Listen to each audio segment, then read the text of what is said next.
Hello and welcome to Cooking the Books with Heather, where we make recipes from our professional chefs' cookbooks and let you know how easy or hard they are.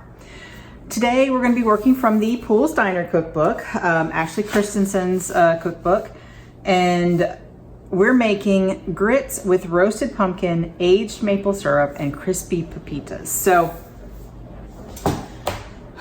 when we're filming this, it is October, but it has been summer in North Carolina until the beginning of October. So it's now fall and we are looking for fall recipes, and this looked delicious, especially since I got a pie pumpkin in my produce box. So this is a very large pie pumpkin. It is, I think it was a little over 4 pounds, whereas she calls for 1 3/4 pound pumpkin. So we'll probably use about half of it. It'll probably take us a little bit longer to cook it, but we're gonna go ahead and get started with it. First thing I'm gonna do is try to slice off this top part. That will make a flat space for me to use and be able to cut it in half like I'm supposed to.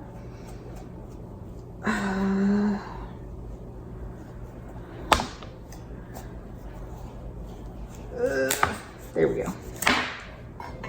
Okay, so my plan is to cut it in half this way, which is, you know, what she asks for you to do. And pumpkins are always difficult, hard.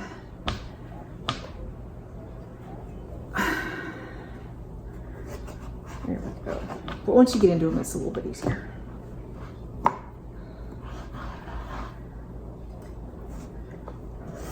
And it is not anywhere near exactly in half, but oh well. There we go. And so now, I'm gonna scrape out the seeds and all of the other stuff, just like you do when you carve a pumpkin for a jack-o'-lantern, except we're going to keep these seeds and roast them for this recipe. So I've got a bowl here to put this stuff into. Finished scraping out my pumpkin seeds and guts and everything, and as you can tell, they're not quite equal, but that's all right. The next thing is I don't know if I really need to, I don't need to measure this. We rub this with olive oil and then sprinkle it with salt. And so I'm gonna do that. And there are no measurements here, so it doesn't, you just wanna make sure they get covered. And the only measurement she gives for both of these is just basically season them liberally with salt and rub it with olive oil. So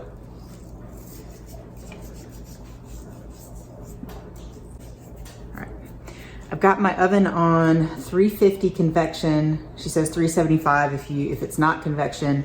We're going to roast these cut side up for 30 minutes and then flip them over and finish roasting them that way. She says 20 minutes. Mine might take a little bit longer because it's probably a little bit thicker. Maybe, I don't know. But it was a larger pumpkin, so I'm gonna just have to eyeball a little bit, make sure it's all done. So into the oven it goes, and we'll be back. While my pumpkin is in the oven, I'm going to be separating the seeds from the pumpkin innards, guts, whatever you want to call them, so that we can roast them. We won't need all of them, but we'll go ahead and separate as many, wash them, and have them ready.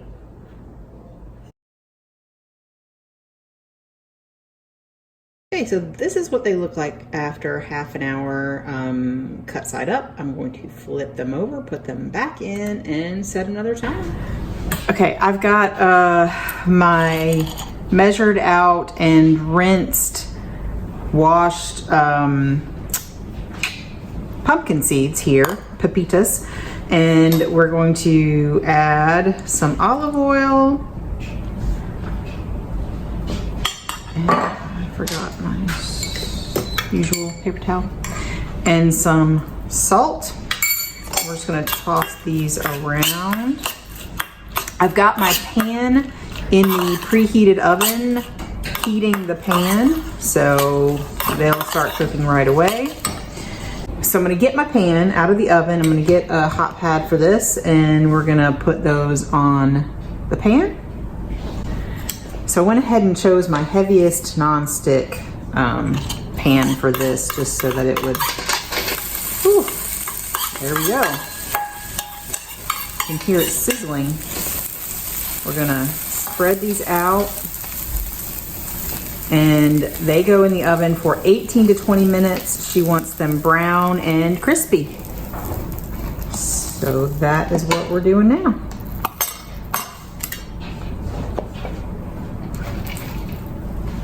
This is my pumpkin. I cooked it for the exact amount of time that she recommended, and they were certainly done. So I'm gonna, they've been cooling for a little while, so I'm gonna turn them over. You can see they kind of wilt a little bit. We're going to scoop out the flesh and put it in our food processor, and try not to get any of the skin. And then we're gonna puree it. So I've got everything in here, and we're just gonna let it go and puree it until it's as smooth as we can get it. I'm gonna stir it up a little bit because it seems to be having trouble getting stuff from the bottom, or from the top down to the bottom to the blades. Hopefully that'll help.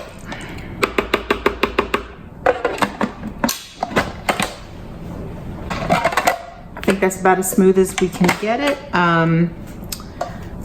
We can just set this aside, and we're gonna use about half of it. Like I said, we had a pumpkin that was at least twice the size that she suggests for this recipe, so we don't need all of it.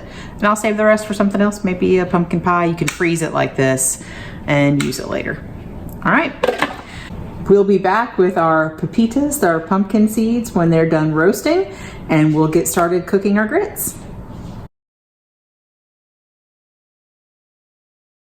So I took my pepitas out of the oven a little early. They were already lightly golden brown at least, so those are done.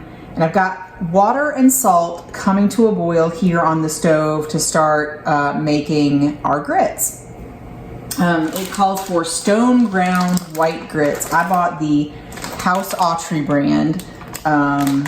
There were a lot of different ones. I did look to try to find some that took longer to cook, but all of the ones in my grocery stores said they only took 12 to 15 minutes, but these ones were gonna cook for 50 minutes. I always cook my grits longer than it says anyway, so it'll be fine. To this water and salt, we're going to add some heavy cream.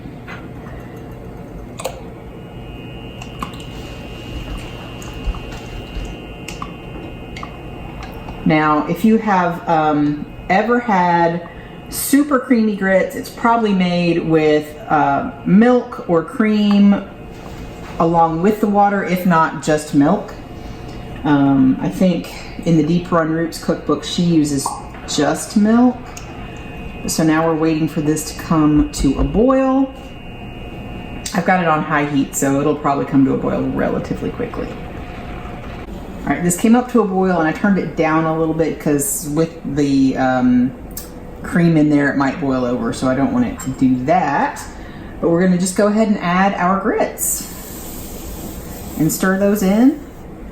She does not say to cover these while you cook them, so I'm not going to.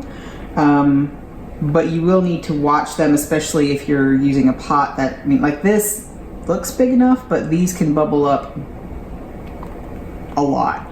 So you'll need to watch it. You want to reduce it to a simmer, and she says to cook it for about 50 minutes until they are done, basically, until they are creamy and thick. So that's what we're gonna do, and we'll be back. My grits have been cooking for about 50 minutes now, and they are thick. They look done. They look pretty much like I like my grits, so that's good. Now she says to turn the heat off, take them off the heat. This is induction. It doesn't stay that hot. I'm gonna leave it on the stove just because this is how we were set up. So anyway, I'm gonna use about half of this pumpkin puree. I'm just gonna eyeball it. Slightly less than half probably. I can always add more if I need to. And stir that in. That gives it a nice orange color, which looks a lot like the picture. If you looked at the picture, you might think it was yellow grits, but it is not. They are white grits with pumpkin. All right, and then we add the rest of the ingredients, almost all of the rest of the ingredients. We add some Parmesan cheese, finely grated. We add the juice of a lemon, half of a lemon is all. So, and then we stir that up, and then this part is done. You're supposed to serve this with your crispy pepitas, your pumpkin seeds on top, and with some aged maple syrup. So this is, I found this on Amazon. It is bourbon barrel aged maple syrup. I haven't really tasted it yet. I just got it. I think Trader Joe's carries a barrel aged maple syrup, so that could be an option for some people. We were gonna make this recipe last weekend, but I couldn't find the syrup in my regular grocery store, and my husband said, oh, hey, Trader Joe's carries it. But Trader Joe's is right beside the Wegmans that opened up that day, the very first Wegmans in North Carolina. So I wasn't going to Trader Joe's that day. So we got this from Amazon. It came, it did not break, it was very well packaged, so it's a good option. And so that's what we're gonna do now. We're gonna dish this up into a bowl and add all of our toppings, and then we're done. And we'll let you know how it turned out.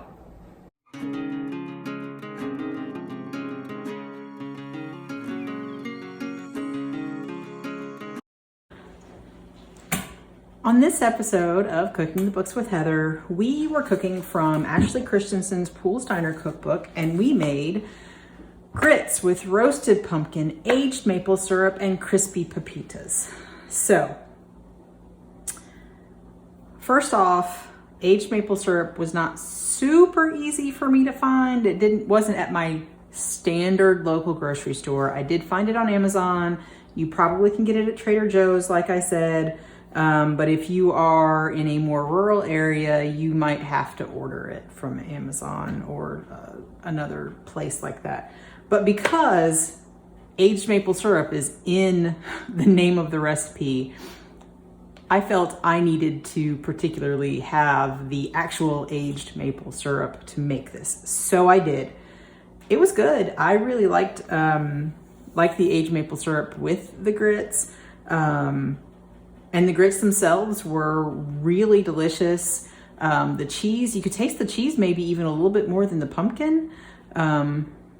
But because of that, my kids actually really both loved it too. My husband liked it. We all liked this, except for the pumpkin seeds. Now I think maybe my pumpkin seeds were not crispy enough, but I was trying not to blacken them. But also maybe the slightly larger pumpkin than what she called for. Maybe the seeds were a little bit larger and maybe they were a little bit tougher. I'm not sure, but the pumpkin seeds were not something that we enjoyed with this.